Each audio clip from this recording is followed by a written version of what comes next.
Big warm welcome. It's a nice cozy room.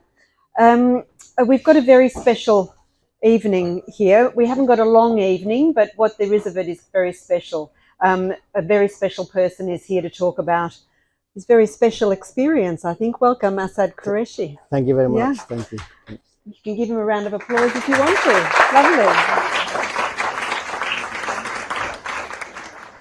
Lovely. My name's Lynne O'Donnell. I'm a journalist. This is Asad Qureshi, a British filmmaker and cameraman who was kidnapped by the Taliban in northwest Pakistan exactly 13 years ago on the 26th of March 2010.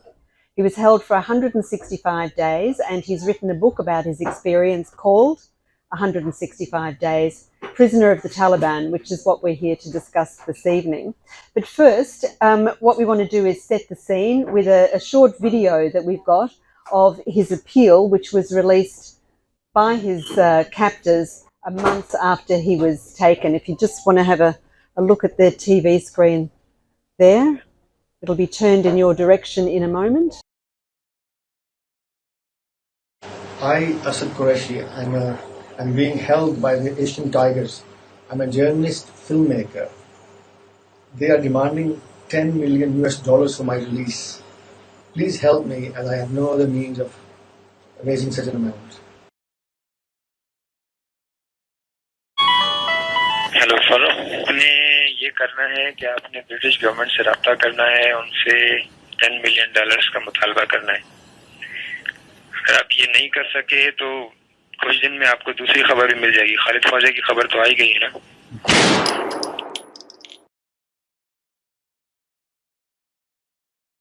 My name is Asad Qureshi. I'm an England citizen. Please have them set me free. I am being detained by Asian Tigers.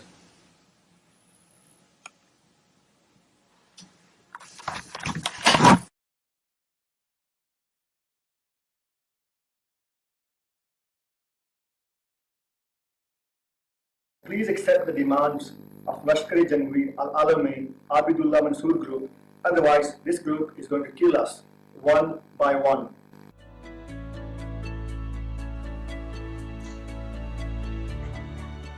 You were living in Pakistan in 2010 and you went to the northwest of the country where large parts of it were under the control of terrorist groups to make a documentary. You were with an assistant, Yes. 2 former spies, although once a spy, always a spy, I guess. And one of these men had his own agenda.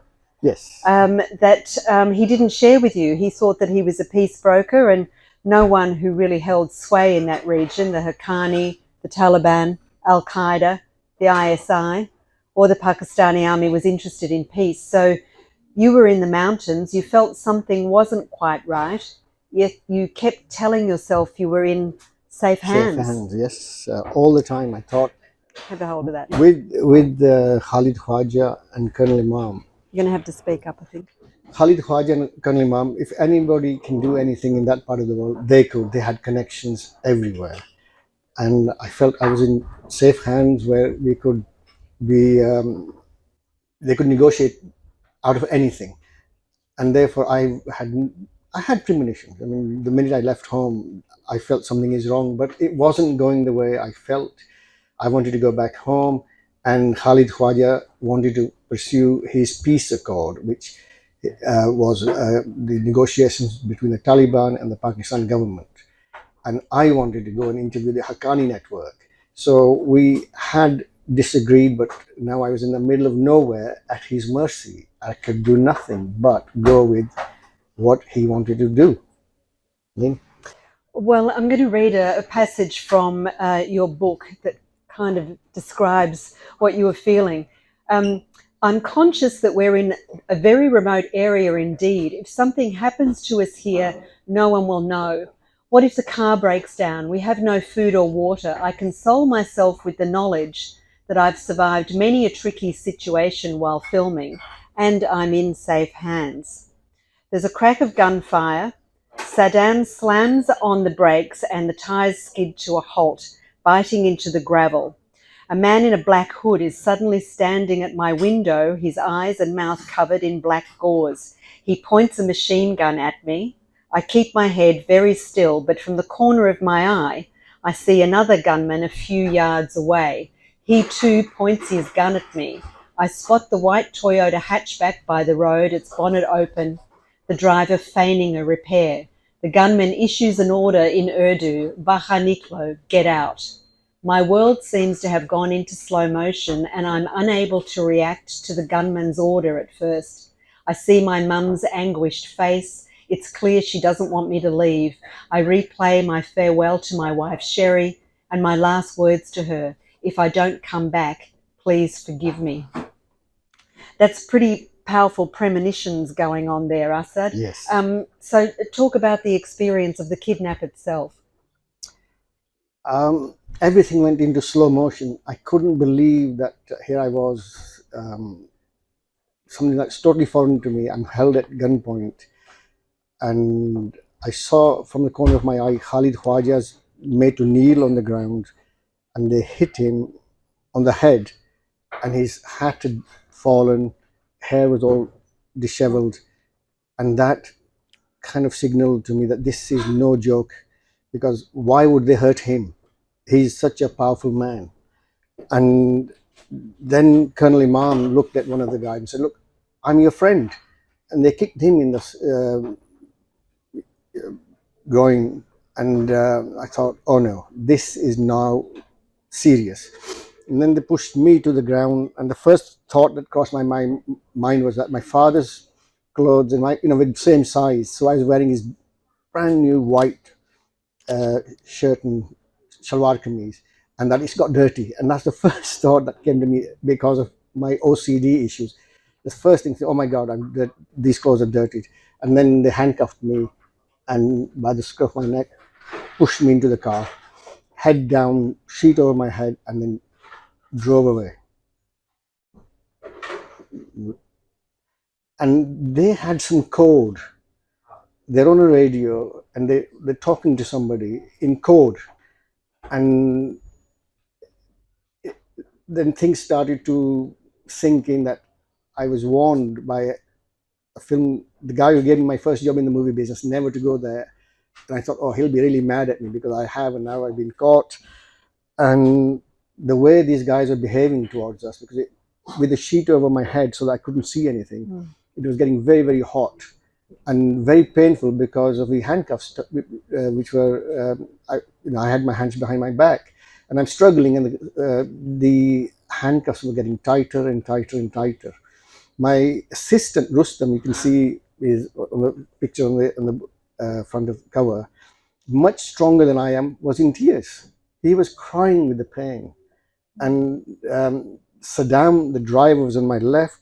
In fact, he was part of that group. He had driven us into the trap. But you didn't really know who your captors were. They called themselves eventually the Asian Tigers, which sounds more like a Japanese baseball team. But in the early stages, you thought you were in friendly hands, did you not? Yes. Once we arrived at this location, which was like a mud hut, and one of their people started saying that you've taken money from Manmohan Singh and are doing terrorist activities in our country. And I thought, okay, that kind of told me that these guys must be the ISI, Inter-Services Intelligence, like the Pakistan version of CIA. So I was kind of relieved in a way. I thought, well, once they've checked me out, they know who I am, they'll let me go because I have good relations with the army. But I was wrong. How wrong? They never told me who they were. I never knew till several interrogations later when they started questioning me, who are you, where have you been, what have you done? And I started telling them, look, thinking again that they're the Pakistan security agencies, that look, I'm working a film which is about young children who were radicalized to be suicide bombers, and they've been caught by the army personnel and are being rehabilitated. And one of them said, well, I'm blindfolded while I'm answering these questions. And some accents I couldn't place. They were not, didn't seem local. And so I'm telling them about these kids that we're making a film about their rehabilitation with psychiatrists, and that they're being taught a trade like being a plumber, an electrician. Some of them have aspirations of going to university. And they said, do you think these kids could have a relapse and tie bombs around themselves and slide under tanks like the Pakistani army soldiers did in 1971? And I froze. My God. I said, it's not 1971, it's 1965. At that time, in 1965, the Indian tanks were rolling into Lahore, and the way to repulse them was the soldiers were tying bombs to themselves and rolling themselves under the tanks to blow them up. And every person in Pakistan knows 1965. 1971 was the Bangladesh crisis, when East Pakistan became Bangladesh. So I thought, and I'm blindfolded, I'm scared. I thought, this is serious. I can't see the fear because I'm blindfolded, but I'm in big trouble because all this time I thought they were ISI. They are not. They didn't even know about 1965. That's serious business. That was my last interrogation in that place, and I was moved to another one after that, which is big built, but again, lies and lies and lies. Well, the cruelty really intensified, didn't it? You mentioned that you have OCD, which is obsessive compulsive disorder. And I think in your case, it's mostly about cleanliness, is it not? And you weren't really kept at the Hilton, let's say. No. So how did you deal with that? Pain, interrogation, you've had your aha moment, so you realize that you're not being held by who you thought you were being friendlies. You've given yourself away as well. I'm here to find the bad guys. So fear is part of your, your landscape. How did you cope with all of those things, but most especially your OCD? I have, unfortunately, one of these issues where cleanliness is a major thing for me. And I was in denial. When I was held, I didn't want to eat their food because I don't know how clean they were. I have to see, the kitchen and whether they wash their hands or not. It's a major for me. So when on the first day when we got there, they offered us some food, and it was, I can't remember exactly what I said. I don't want this. Do you have something else? And Show me the menu. in fact, my colleague Ahmed Jamal, the producer, was here. He said that was pretty bold to say that to them when you're a captive and you're asking for something else to, if they have anything else. So what they did was they brought me a little packet of biscuits, like almost this size, 2 biscuits, and a little carton of milk. So Khalid Khwaja wanted a biscuit, and I thought, oh my God, okay, fine. Yet he'd had some of that other food, and he wanted a biscuit, so I gave him a biscuit. I had one, and the little carton of milk. I lived on that for a month because I was in denial. I thought, soon they'll check me out, they'll let me go, and my mother will make me something good to eat. Total denial for a month, living on just biscuits and milk. And when they came into my room for telling them how much trouble I was in, and their leader, his name was Sabir Masood, the first thing he said was, oh, I see you like milk, because there's a pile of cartons, empty cartons of milk there. And he was being rather sarcastic because, you put this guy away in a hellhole, and they said, you're being treated like a VIP. And I thought, you're joking. There were insects. There was, there was a little cot. I had a little kind of a cot with what you call netting to prevent mosquitoes getting to me, but they were. And the I kid you not, the pillow was black with dirt. And it was so difficult for me.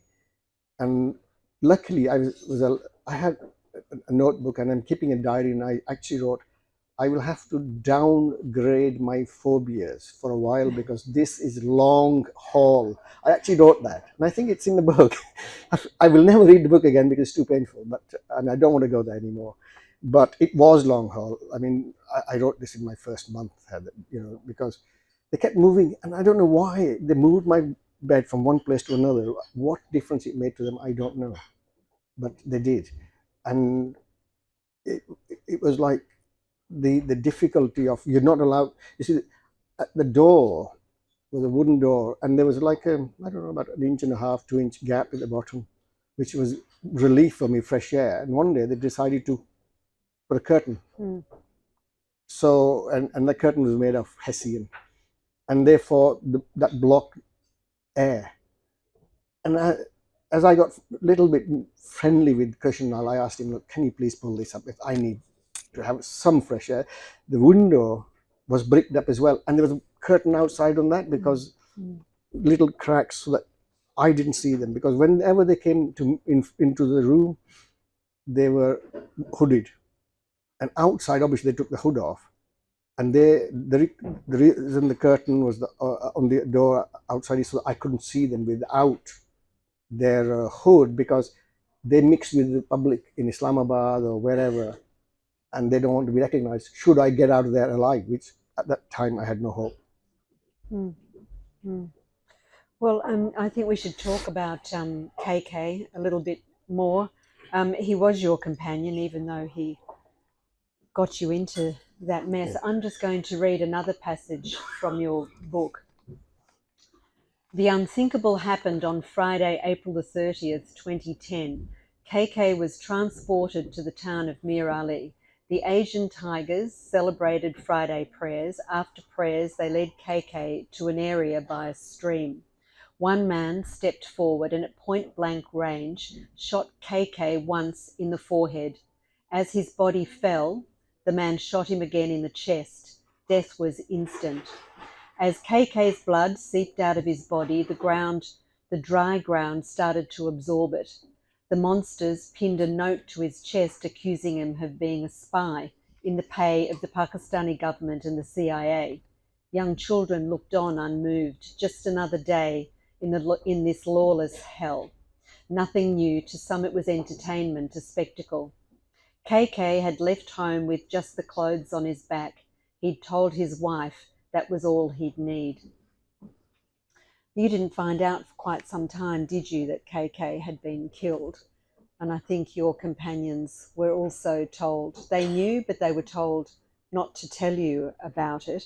Can you tell us a little bit about him and, the politics in your captive state around KK? KK in reality was a very nice man, because he helped a lot of people. A lot of people poor people stayed at his house. He was trying to help them. So he was like a social worker.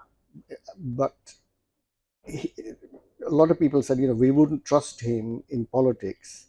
We would trust him with money, everything else, but not politics. And hence I was led into a no man's land and ended up being hostage. He said to me, well, once I was moved to a different place, KK probably spent his last 2 nights with me. And he said to me not to trust anybody. And we were told not to talk, which I was terrified of, talking and being found out and then more punishment. But he was an enigma. And in his life, he wanted to die like that for a start. This is what he wanted. One of his sons was a member of Al-Qaeda, and they were proud. But any journalist from the West who went there got hold of Khalid Khwaja, because he's the man who knew what was going on and what was going to happen. In fact, Daniel Pearl went to Khalid Khwaja for help too. So Khalid Khwaja was the first to find out about Daniel Pearl, and the first to find out that he was kidnapped, and the first to find out that he was dead. That's how informed he was. Mm. He would even actually top up people's telephones who were in jail so they could call, and he'd know what's going on. He was very clever in that way. Um,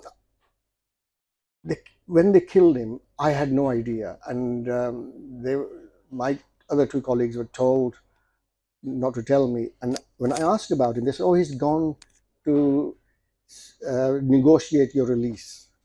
My assistant said, "Well, you should have gone." I said, "No, no, they're right, because Khalid Khwaja is more qualified, is well connected, and he can do it. I could never do anything." So I live with that. And a little while later, I asked about him, and they said, "Oh, he's with his wife." Okay. Then I asked again sometime later, "Oh, he's enjoying mangoes." So, I mean, these people were liars. I mean, and there was nothing, but, we had nothing else to go on. And KK wasn't there. KK, we refer to him in the book as KK, Khalid Khwaja. And unbeknown to me, they had killed him. But it was only towards the end, like 2 weeks before I was released, that they held a gun to my head and said, "We're waiting, what's going on?" And then they showed me his photograph. They said, "We're going to show you what we've done to Khalid Khwaja." And I said, "No, no, it's all right. I don't want to see it." And their leader said, "No, you are going to see this."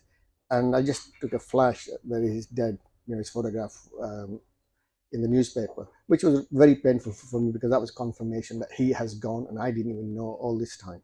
That was very, very painful. Because we'd built up a camaraderie, because we'd filmed in Quetta together. Then we'd gone to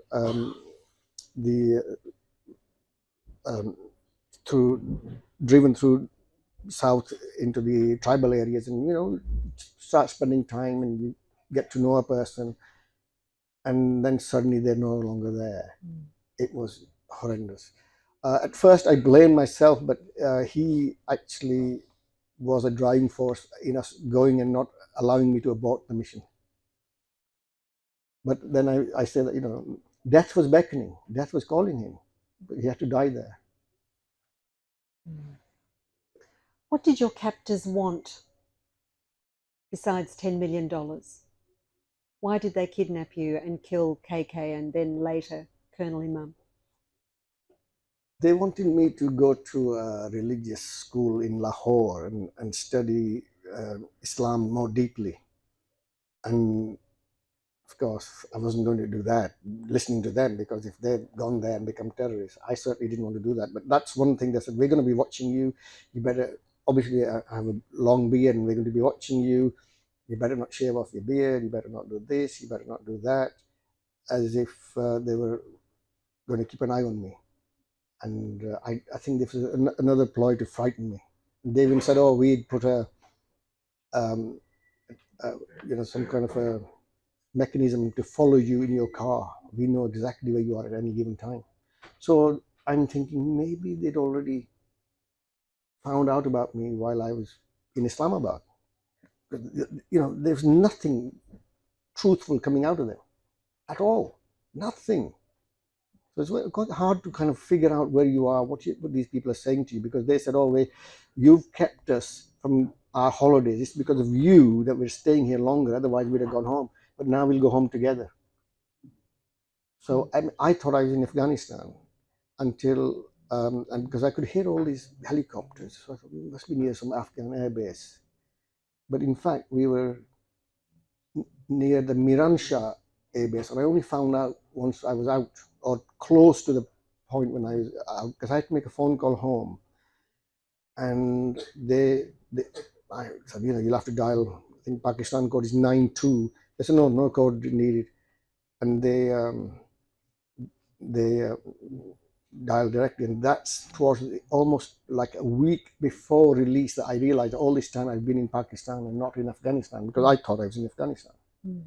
So the idea was to phone my brother. Am I going ahead of myself? Go ahead. Okay. The idea was that they'd arranged for me to speak to my brother, who had been spearheading the negotiations. So a date and time was given, and he's sitting along amongst his friends, and unbeknown to him, there's no signal on his phone. So I thought, okay, let me try my folks. I don't know my parents are in England. No answer. Okay. So I thought I'd call my sister in Bradford. So I phone up, and my niece who's sitting in Asma answered the phone. I said, it's me. And I wasn't allowed to speak in English. So she's confused because I would always call and speak English. So she's not sure. This call's come out of the blue, and this guy, who is he? And she hands the phone over to her mother. And my sister's saying, I said, is it really you? Because she's not quite sure it's me. Because nobody's expecting a call from me because I'm trying to track down my brother. Is it really you? And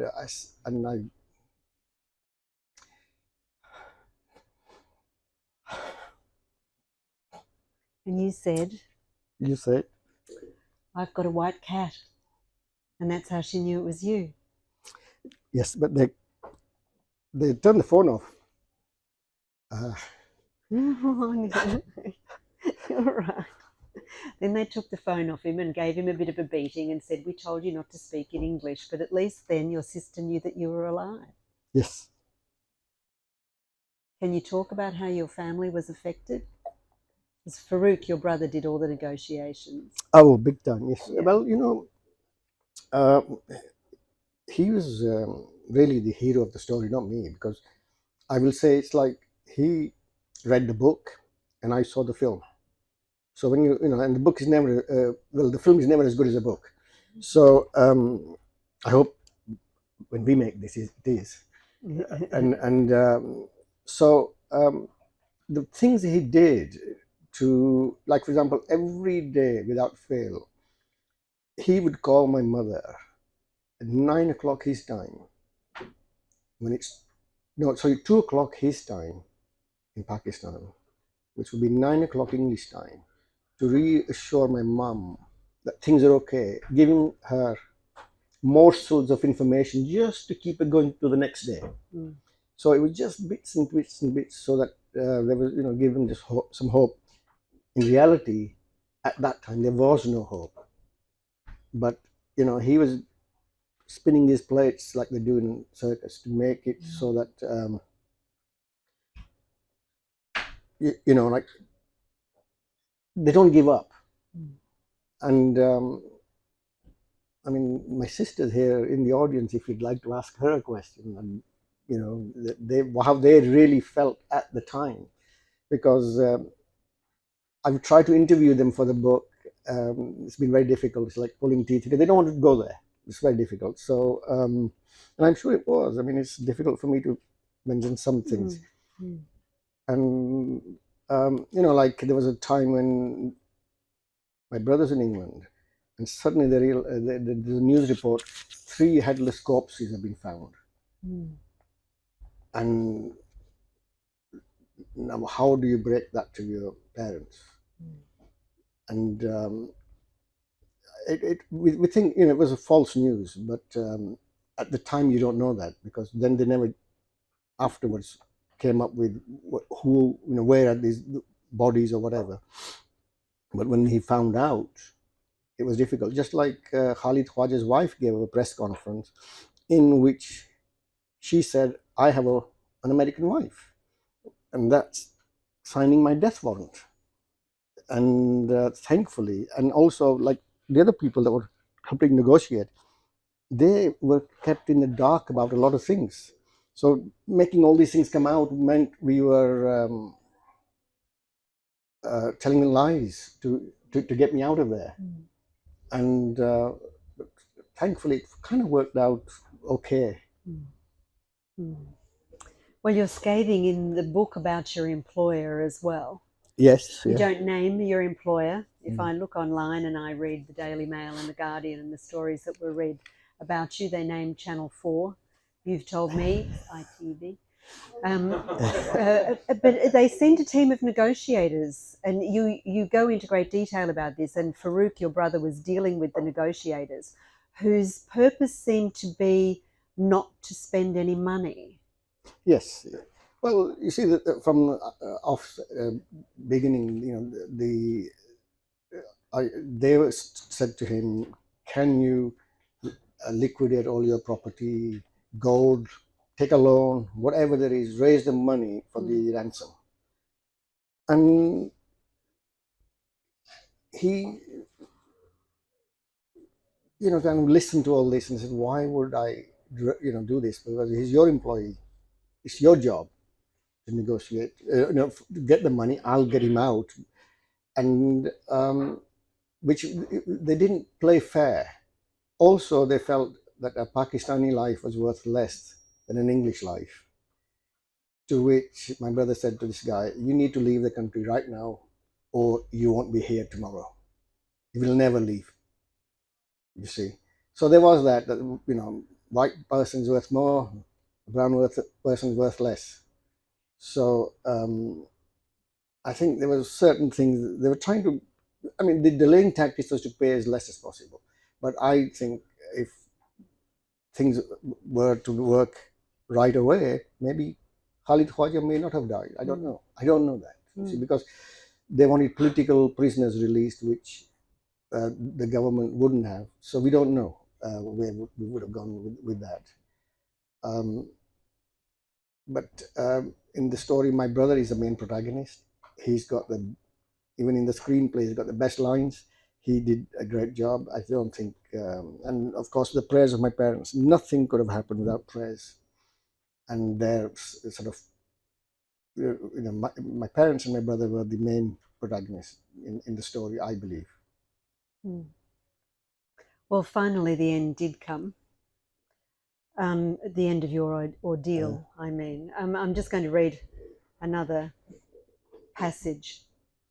It was the night of September the 6th. Our room was lit by 3 flashlights. We'd finished offering prayers and were preparing to go to sleep. Sabir Messoud came to see us, an unexpected visit. He'd never come so late at night before.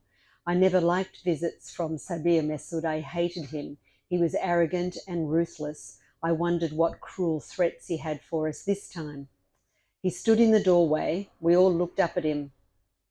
Although I am very busy, I have come a long way because I wanted to say goodbye to you personally. We looked at him blankly. You're going home tomorrow. At the sound of these words, my eyes instantly filled with tears of joy. Through the tears, I looked at Rustam and Colonel Imam. They were both smiling. At last our suffering had finally come to an end. At last we would be going home to our families. I couldn't believe it.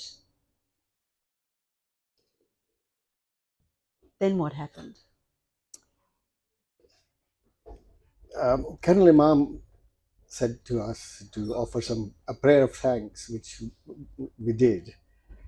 And shortly afterwards, one of the captors came into our room and asked Colonel Imam to come and, give a video statement. And I said, what statement? We're going home tomorrow. And he told me to shut up and asked Colonel Imam to rise and go. And, Colonel Imam had a little smirk on his face. And I thought, well, okay, he's happy we're going home, so that's good. So they took him out of the room, and I am obviously excited I'm leaving in the morning, but worried now. Why is Colonel Imam not here? Why have they taken him out of the room? And I couldn't sleep, and I'm worried. And, we built up a camaraderie, and I didn't want, I want to go home with him. And then a short while later, the same guy comes back into our room, and he takes, Colonel Imam had a little pocket Quran, and he took that. And that made me realize that Colonel Imam is not going with us. And Colonel Imam has accepted that he's not going with us because he's asked for his Quran.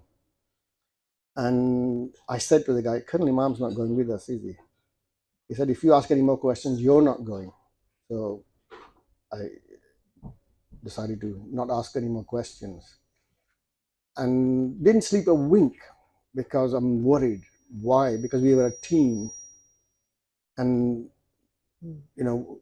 we should be together. We spent a lot of time, the 3 of us in one room. I mean, I was there, the guy who was to annoy them all, because we're all chained together. I'm at one end, then Rustam in the middle, and Colonel Imam at the other end. And we're all chained together.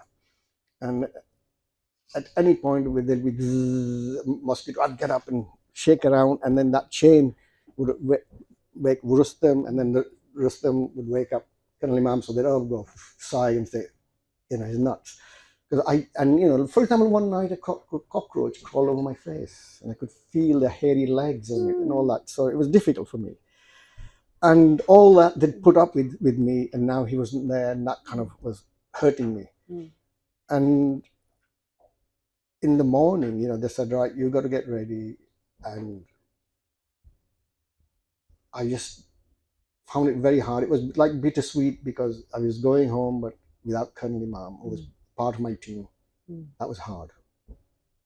And how was your homecoming? My homecoming was incredible because it was something. When we were driven to Islamabad to Mr. Z's compound, who was the man who first found out where we were and helped negotiate. And as I got out of the car, hugged my brother, and he said, these guys won't make it till next year. This is September 2010, and he said they won't see the new year. He just happened to say that. It's like similar as Ali Guinness said to James Dean, it's Thursday today, and this time next Thursday you'll be dead because he bought this new Porsche.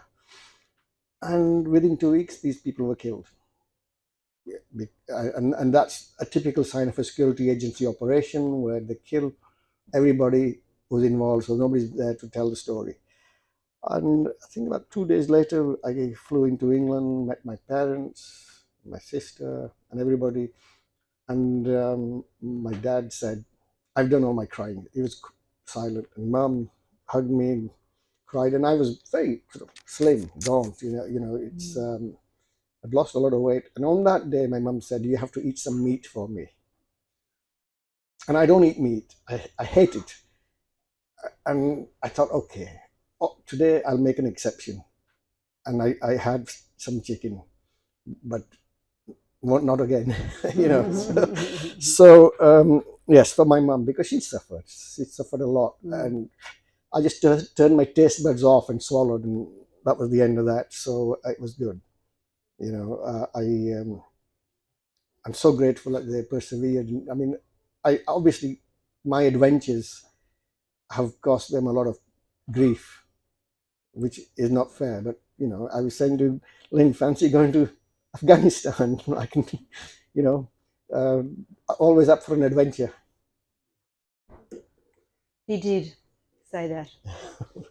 I was kidnapped by the Taliban last year, and the first thing he said was, let's go back and do a film. Moving right along, I want to read one last paragraph, and then I want to ask you one more question, and then we'll open up to questions. We lost my dad in 2020 at the age of 99. Toward the end of his life, he said to my mum, the one child we had no hope in has written a book. When she told me, I smiled, full of regret, that my father, the great bibliophile, didn't live to see the publication of 165 days. I hope he would have been proud. Did writing the book help you, deal with your ordeal, come to terms with it, move on? Was it cathartic? No, I don't look at it as a cathartic process because it was an experience. Now I look back at it as an adventure. I think the power of prayers helped me get over problems like that. But certainly not going to see a psychiatrist or anything. They don't know. You have to be there to know how to deal with it. And the best way to deal with it is for me internally. And I really do. I look back at it as an adventure. I mean, there are some emotional pieces that concern the family that you well up, but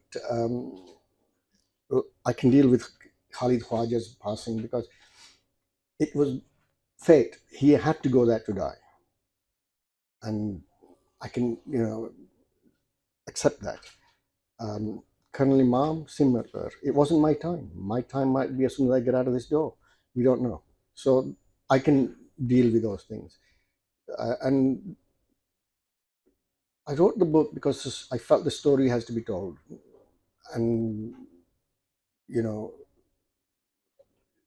I hope people read it. And I'm not sure if it's a good thing if somebody says, I really enjoyed your book, because, oh, so I really enjoyed my suffering. Did you?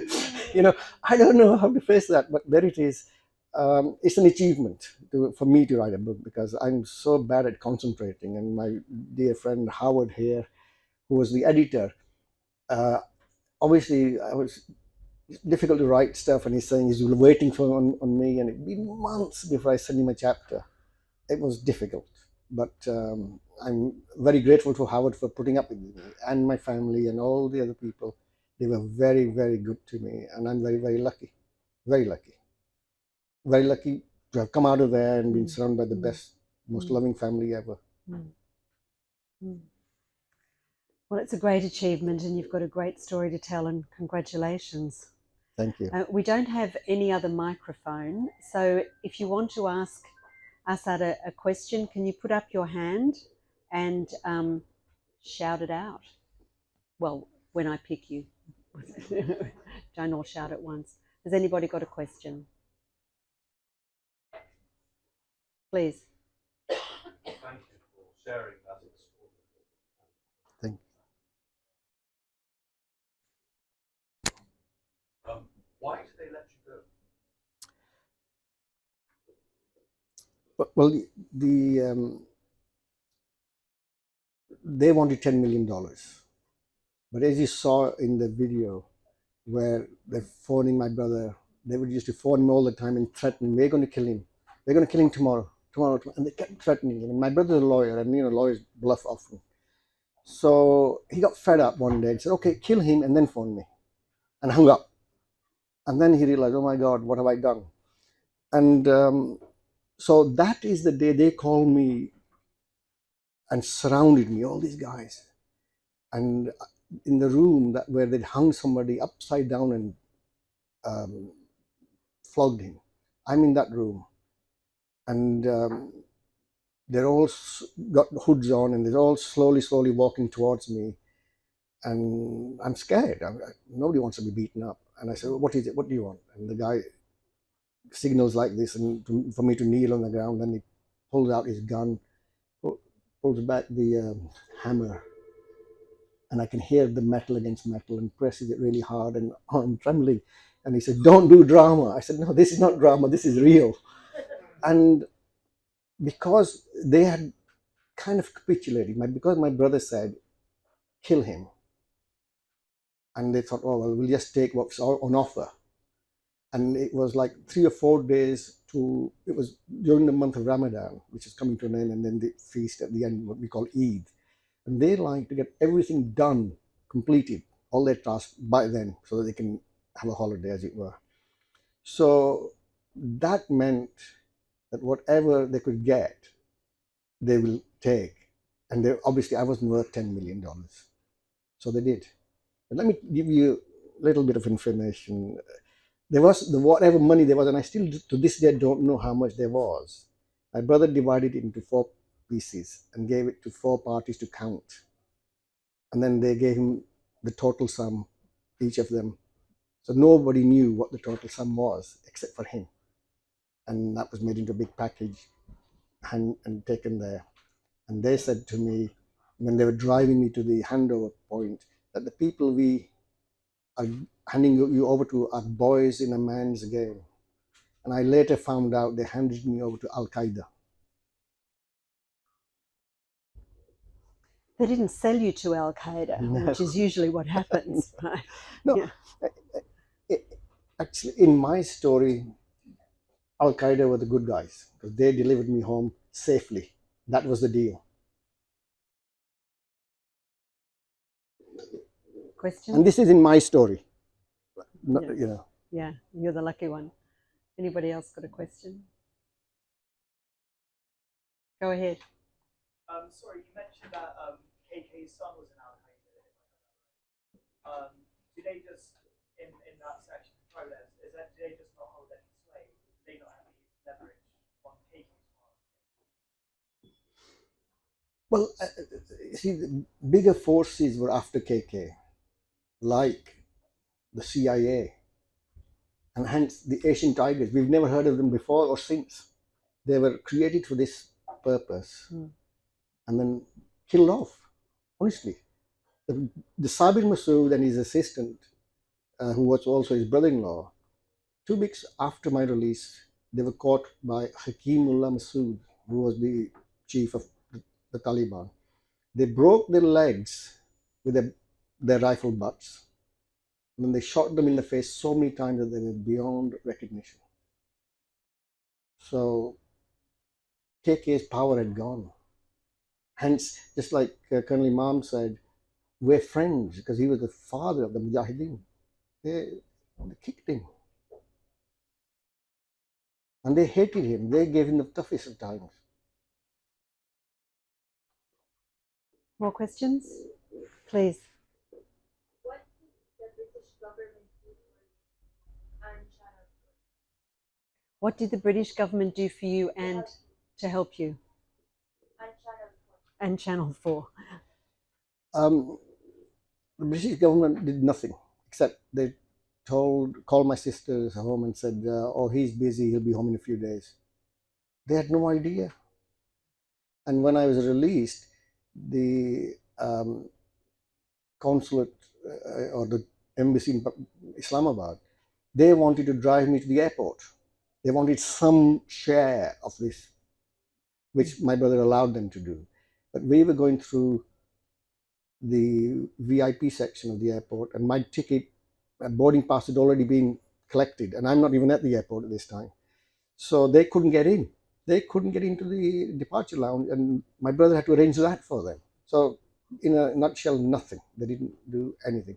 Except when I arrived here, it was arranged for the police to take me out of the airport through the back way so that photographers didn't get to me.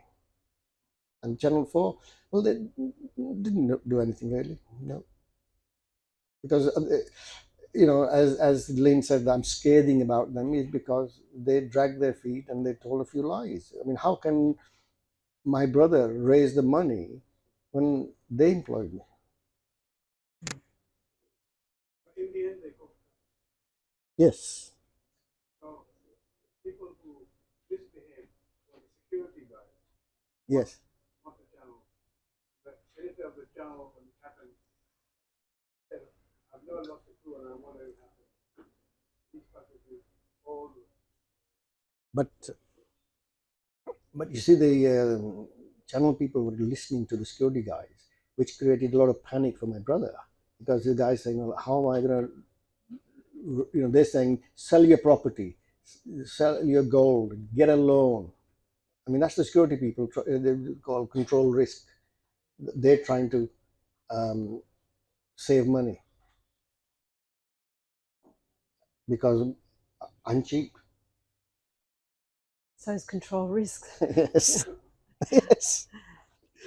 Any more questions? Please go ahead. Thank you for sharing that story, and I'm so glad you're home. And I'm sure I'm not the only journalist here who has reported in places where this is possible. In my case, North Africa.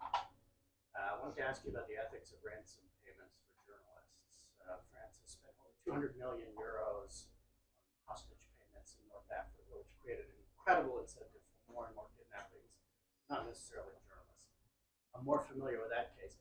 Did this happen in Pakistan? Is there an incentive when this happens to go kidnap another journalist? Does it threaten?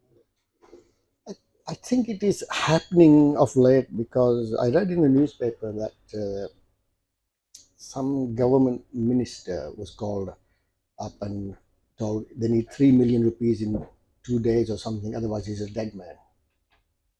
And obviously they need to finance their activities, and it's happening.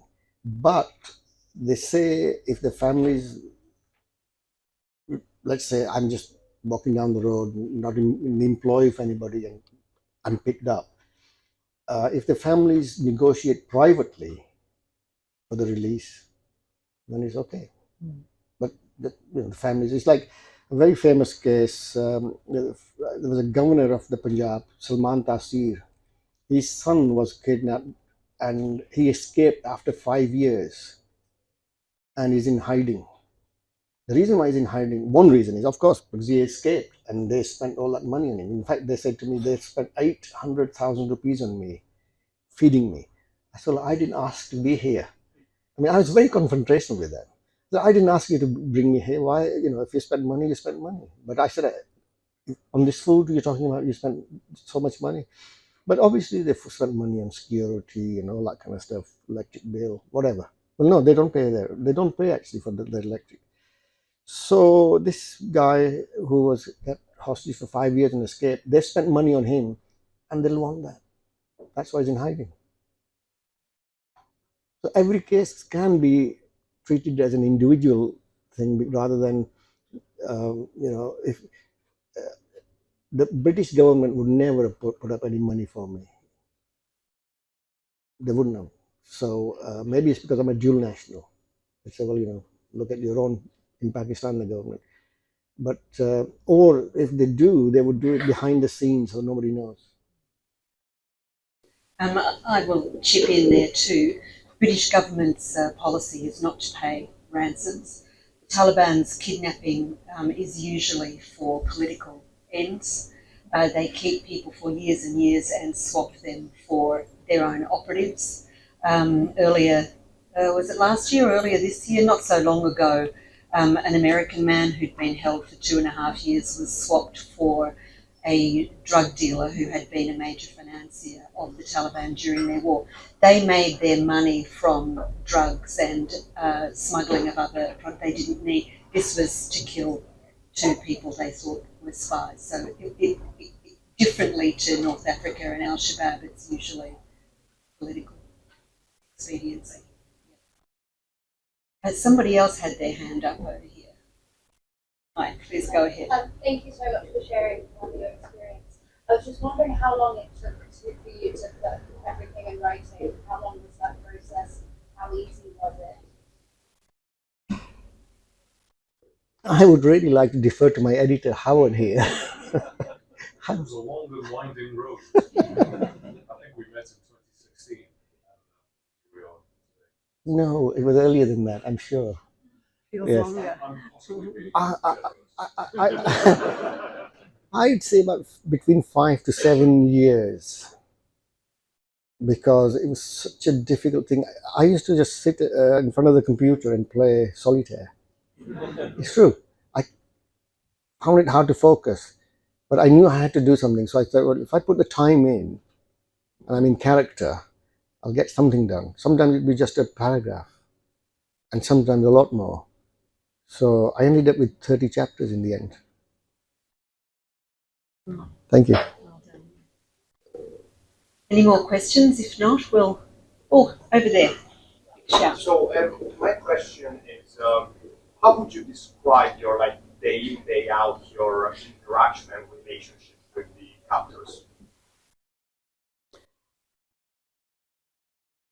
As much as possible, I would rather that they never came into our room, because it meant there was a protocol that the guy liked. For example, Sabir Masood, their leader, if he was going to come and see us, somebody would come in first and tell us to sit up, and they would send a gunman who would stand there, hooded with a gun, and then a chair would be brought in for him to sit on, and then we'd all have to in unison say Assalamu alaikum, and then he'd lecture us on what we are, and if he wanted to, he could have us all killed and stuff like that.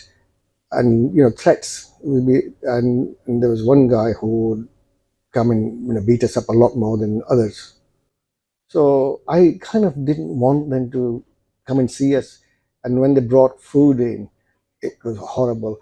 And I have a passion for mangoes, and they found that out, and they used to say, bring stuff which, like most of the flesh for the mangoes had gone, and they'd bring those, but they'd say, you can't have any. I couldn't have any. So the other two would say, well, we're not having any. Or they'd say, well, you have one. We won't say anything. But I said, they'll smell it on me, and then we'll all get beaten up. So we had this camaraderie, but you have to kind of, in a situation, convince them to go, as it were, without you, so that we keep that equilibrium that we're together, but we have to stick together. Even one of us has to suffer. And they made me suffer the most in some ways. Oh, you're from England, you've got a British passport, and when you go back to England, you'll be going around with white women. That's what they said. So they told me, oh, maybe that's what you want to do. And then one of them said, can you teach me English, but don't tell the others? I said, okay. Another one comes along, can you teach me English, but don't tell the others? And this is how I learned about their having visited America, or one of them was from Guantanamo Bay. Why was he released? To go back into this. You see? Please put your hands together for